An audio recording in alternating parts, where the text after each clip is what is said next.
Goeiemôre, hartlik welkom vanoggend ook hier by ons oordenking. Hier in die mees besondere tyd vir my in die kerkjaar, die lydingstyd. En dan natuurlik Goeie Vrydag en Paasondag, vername dae in die kerkjaar. 'n tyd waarin die kerk opnuut om herinner aan dit wat Jesus Christus vir ons gedoen het. En dan kan dit nie anders nie dat dit ook 'n tyd van toewyding is en 'n tyd van nuwe moeite doen, kan ons sê, met die woord en dan ook om meer toegewyd aan ons Here te wees. Mag dit vir jou ook so besondere tyd wees.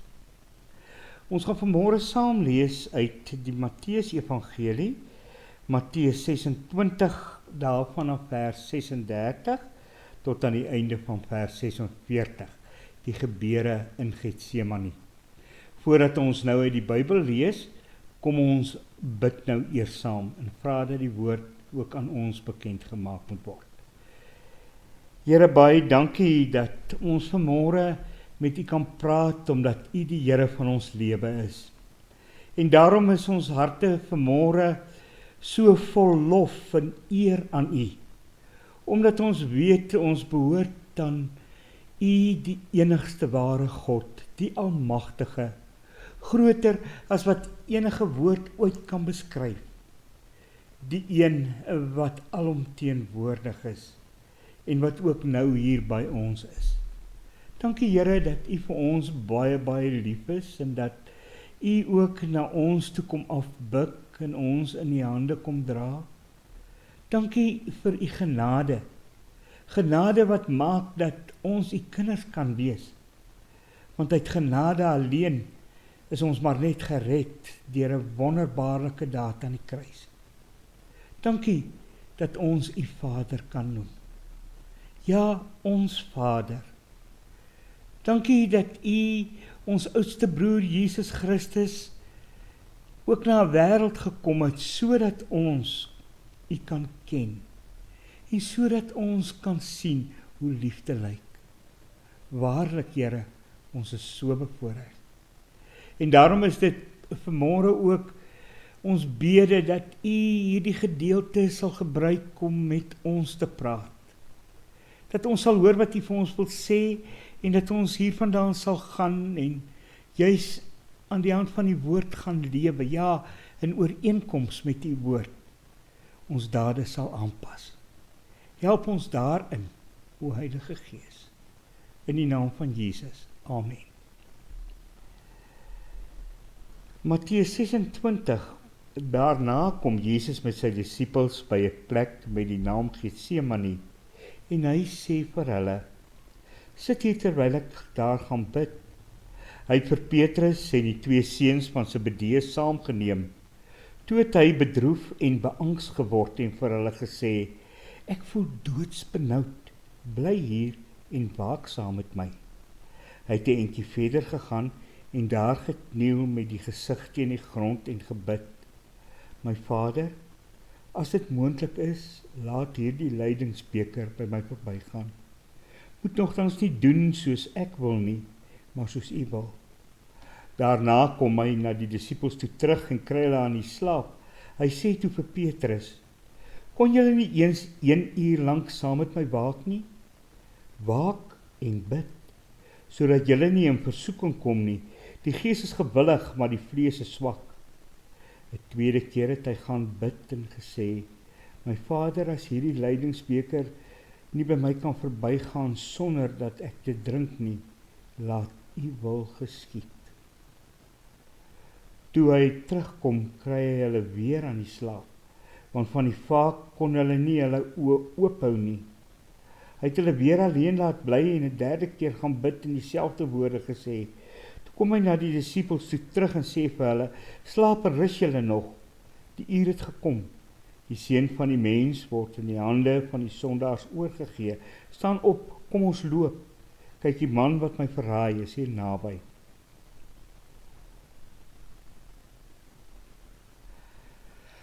Ons lees tot sover uit die woord van die Here, kan nie anders nie dat ons sekerlik daardie besondere gebed, daardie woorde van ons Here Jesus as ons uitgangspunt neem. My Vader, as dit moontlik is, laat hierdie lydingsbeker by my verbygaan. Moet nogtans nie doen soos ek wil nie, maar soos U wil. Gebed. Tema: gebed na die voorbeeld van ons Vader.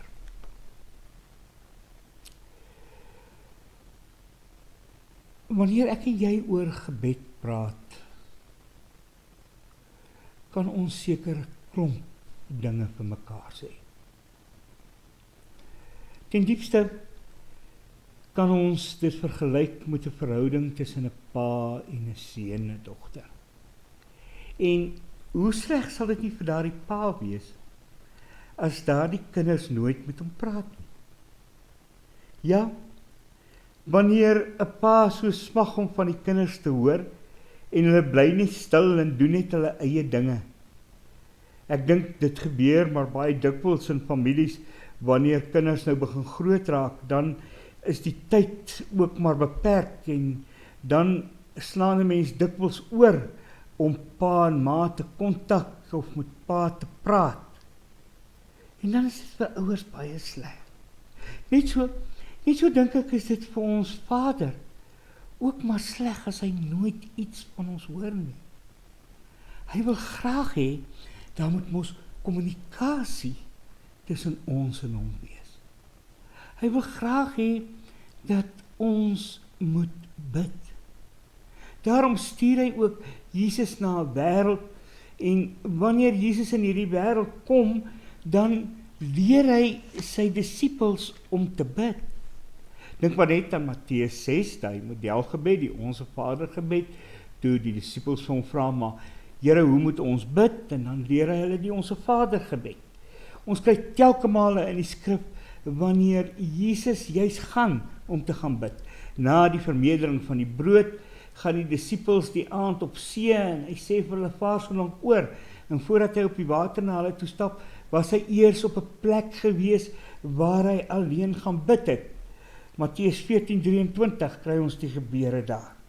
En dan kry ons daar die bekende hoëpriesterlike gebed natuurlik, nê, van in Johannes 17 vers 9, waarin hy die disippels en sy mense aan die Vader opdra, en waarin hy vir hulle bid, net voordat hy gekruisig word. En uiteindelik hierdie aangrypende gebed. Die gebed in Getsemane. 'n Kort gebed, maar seker een van die mees aangrypende, as 'n mens so 'n bietjie mooi daarna kyk. Ja, aangrypend wanneer hy met sy Vader praat. Wanneer laas het u met ons Here gepraat? Jesus kom en Jesus bid dikwels. Hy sê dan ook in hierdie gedeelte, wanneer hy vir Petrus aan die slaap kry, waak en bid, sodat julle nie in versoeking kom nie. Die gees is gewillig, maar die vlees is swak. Daarna verwys hy dan juis na dit wat vir Petrus ook voorlê. Al die versoekings wat op sy pad gaan wees. Hy het immers vir Petrus gewaarsku dat Petrus hom gaan verloor. En dan stap hy weg en hy gaan bid, die 3de keer selfs. Hy het 'n entjie verder gegaan en daar gekniel met die gesig teen die grond en gebid, my Vader, as dit moontlik is, laat hierdie lydingsbeker wat my verbygaan, moet dan nogtans nie soos ek wil nie, maar soos U wil. Weet jy, dit val my op. Jesus Christus beangs in nood. Hoe werk dit? Ons weet dat die geloofsbelijdenis van Athanasius so mooi vir ons verduidelik, dat die twee nature natuurlik by Christus bestaan het. In die eerste plek 'n goddelike natuur, absoluut een met die Vader, en dan ook 'n menslike natuur. Volledig mens, volledig God, kan ons sê. En op hierdie punt het die menslike natuur sekerlik, as ek dit so kan gebruik, en dit is natuurlik bitter moeilik om dit presies uit te druk, na vore gekom. Christus in sy broosheid, Christus wat angs beleef. Hier staan hy was eintlik baie bang as ons na die direkte Grieks kyk. Want hy het geweet wat voor lê, hy het geweet wat wag. En dan kom hy na die Vader en hy kom en hy vra vir ons Vader, maar kan hierdie beker nie maar verbygaan by hom? En dan die woorde wat eintlik maar hierdie pragtige verbintenis opsom. Nie wat ek wil nie, maar wat U wil. En daarom kan ons maar net weer gaan kyk na hierdie gebed. En kan hierdie gebed ook vir jou en my 'n voorbeeld wees, wanneer ek en jy met die Vader praat. Inderdaad, sê jy vir my, sê ja, ek praat daarom dikwels met die Here, veral as daar moeilikheid is, en dit is reg so. Maar weet jy, God wil ook hoor wanneer dit goed gaan, en God wil ook van ons hoor as dinge sommer klop tusselbome is. Nie net altyd in die moeilikheid nie, nee. Jesus kom druk juis hier iets uit wat ons moet verstaan, ook rondom gebed. In die eerste plek sien ons hier die innige verbintenis tussen Jesus en ons Vader. Hierdie absolute innige verbintenis. En dit word in hierdie gebed so pragtig uitgedruk. Wanneer ons na sy woorde kyk, wanneer ons na sy emosies op daardie stadium kyk, ons sien dat hy bang is. Ons sien dat die ding vir hom wat voor lê eintlik te groot lyk. En dan praat hy met ons Vader. En dan sê hy, ag, bestaan daar dalk nie ander moontlikhede. En dan sê hy maar, nogtans, nie dat ek dit so moet sien gebeur, en dan sal ek tevrede, nee, as U wil. Maar as dit nie anders kan nie, ek berus ten volle by U wil. Daarby net, kom ons net nou later. Sien jy, hierdie innige verbintenis. En dit is mos wat gebed is. Gebed is so mooi, hierdie gesprek met God. 'n Gesprek waarin ek en jy ons totale afhanklikheid aan die Here betoon. Hierdie afhanklikheid waarin ons kom sê, ja, ek het by die doodloopstraat van my lewe dalk gekom, maar by U is geen doodloopstraat 'n doodloopstraat nie. Daar is altyd moontlikhede. Maar nogtans, nie soos ek wil nie, maar soos U wil. Was U al daar? Was U al daar dat U met die rug teen die muur gestaan het en nie verder kon nie? Dis juist dan die tyd om uit te reik na die Vader. Om met hom te praat en uit te reik na ons Here Jesus Christus, ons Here. Want sien, hy ken dit, hy weet dit. Hy was self daar. Hy het dit self beleef, die angs in Getsemane. Die angs wat uiteindelik so erg was dat sy sweet soos bloed geword het. Dit het hy beleef. Maar dan sien ons ook dat hy sy hart oopmaak voor die Vader. Tweedens, hy maak sy diepste vrees aan die Vader bekend. In die woorde, kan hierdie beker bygaan. Sien ons daardie vrees, daardie angs in Jesus se gemoed. Inderdaad, wil 'n pa mos hoor hoe dit met 'n kind gaan.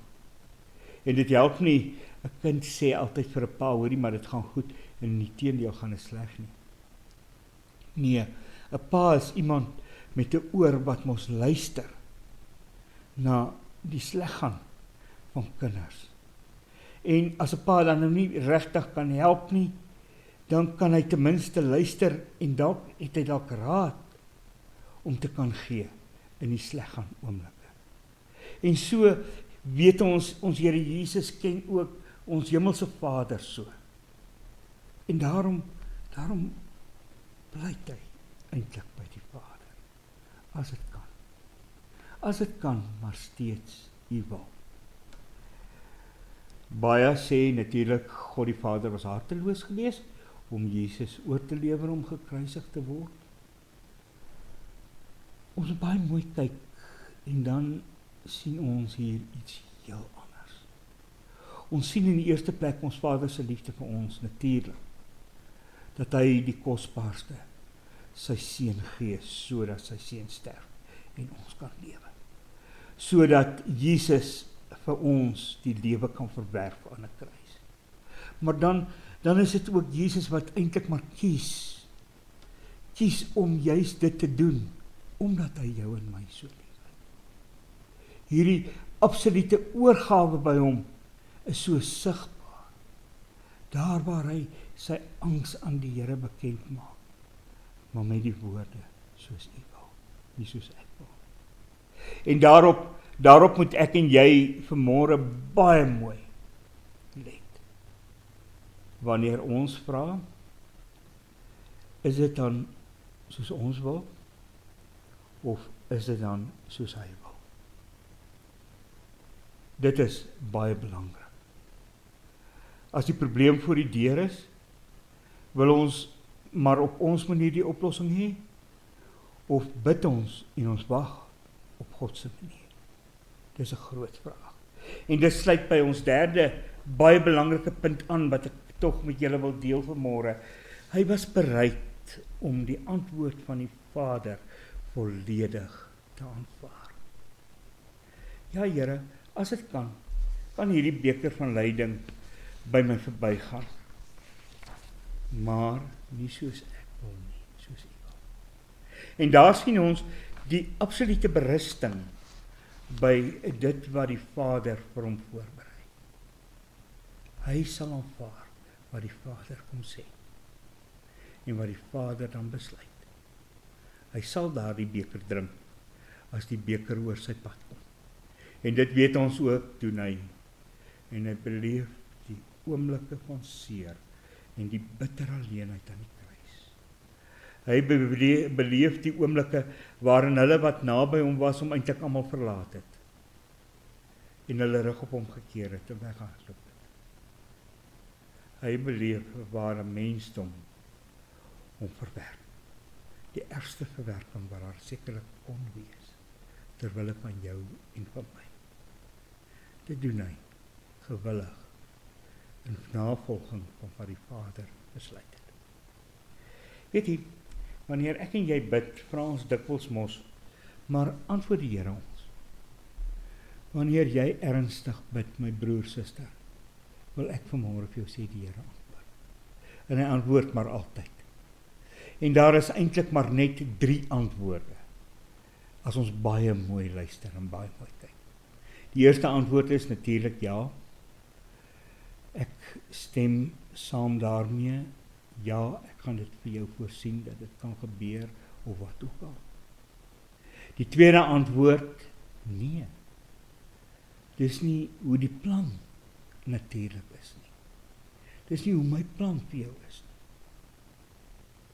Dit is natuurlik bitter moeilik om te aanvaar. Baie kere gebeur dit dan dat wanneer ons 'n nee hoor, ons eintlik maar vir mekaar sê, maar die Here luister nie na ons nie en dit is bloot net nie waar nie. Ons moet net sien as die Here ons bewaar deur ook nee te sê partykeer. En dan die derde antwoord is 'n antwoord van, maar wag 'n bietjie. Wag net so 'n bietjie. Gee net so 'n bietjie tyd. Laat die tyd net so 'n bietjie verbygaan. Wees net so 'n bietjie geduldig. Dan gaan jy dalk beter verstaan, beter sin sien in dit alles. Kom ons onthou dit as ons ook met ons Vader praat. As ons ook ons node, ons behoeftes aan hom bekend maak. Met die verstandhouding dat ons natuurlik altyd gewillig wag op sy antwoord. En dan sy antwoord aanvaar en volledig aanvaar, soos ons Here Jesus Christus. En uiteindelik sien ons Christus bly gehoorsaam en toegewyd ten spyte van God, ons Vader se nee vir hom. Ja, God sê vir Christus nee, hierdie beker gaan definitief nie by jou verby. Hierdie beker sal jy moet drink, want wanneer ek vir jou nee sê, sê ek vir al my ander kinders ja. Ja vir redding wat jy gaan bring. Is dit nie wonderlik nie? Dat ek en jy ook kan weet dat Christus se nee wat hy ontvang het, veroorsaak dat daar vir jou en my ja gesê is, sodat ons gered kan word. Die wonder van die evangelie, die nuwe nuus, die goeie nuus vir die wêreld, sien ons ook hier in die gebeure in Getsemane, wanneer Jesus dan die disippels vir die laaste keer wakker maak en vir hulle sê, kom, die verraaier is naby, wetende dat hy die beker sal moet drink. Ek en jy, kom ons hoor ook wat hierdie gebeure vir ons wil kom aanmoedig toe. Dit wil ons kom aanmoedig tot gebed. En daarom moet ons ook by Jesus hoor, wanneer hy met Petrus praat, bid, waak en bid. Ek en jy, waak en bid. Ja, praat met God, drie enig. Praat met hom. Wees in kommunikasie met hom. Lees die woord. Oordink die woord. Praat met hom. Ja, wees 'n kind wat alles aan hom bekend maak. 'n kind wat bewus is van hierdie innige verbintenis, hierdie bloedverbintenis tussen ons en hom, omdat Jesus Christus se bloed ons aan God die Vader en die Heilige Gees en Christus self vasbind. Kom ons gaan, om ons wees meer openlik, deur ook ons harte vir ons Here oop te maak, wanneer ons met hom praat, en dan uiteindelik om bereid te wees, om die antwoord te aanvaar, en volledig te aanvaar, en ten spyte van wat die antwoord dan is, steeds toegewyd te wees, en gehoorsaam te wees, aan ons Here. Mag die Here ons daartoe help, en mag ons in hierdie tyd, meer biddend voor God lewe. Amen. Here, baie dankie dat ons kan bid, en dat ons met U kan praat, dat ons hierdie wonderlike kommunikasiemiddel het, waarin ons inderdaad ons afhanklikheid aan U kan kom uitdruk, in hierdie wonderlike verhouding, waarin ons met U staan. Maar wanneer ons ook so afhanklik voor U kom staan, dat ons node en behoeftes aan U bekend kan maak, en dat ons kan weet dat U dit hoor, en dat U agslaan daarop. En daarom bid ons ook, o Heilige Gees, dat U ons sal voorberei, om die antwoorde te aanvaar, om volledig te aanvaar, wat ook al daardie antwoord kan wees. En dat ons dan sal voortgaan om gehoorsaam en toegewyd te bly aan die Here van ons lewe. Help ons daarin. Here, ons bid vir hulle wat vanmôre eensaam en alleen is, hulle wat verwerping belewe, hulle wat dit een of ander manier moeilik het. Ons bid vir hulle wat siek is, ook in ons gemeente. Here, dra hulle elkeen en omarm hulle in U groot liefde. Ons bid vir ons kinders, in besonder, Here, ook daar waar hulle eerstdaags ook nou vakansie het, gee dat hulle ook 'n tyd van rus sal belewe, sodat die belangrike tweede kwartaal weer voluit begin kan word, en hulle ook so vir U kan lewe. Ons dra ons gemeente aan U op, seën ons as gemeente, ook in hierdie wonderlike tyd, in die naam van Jesus Christus. Amen.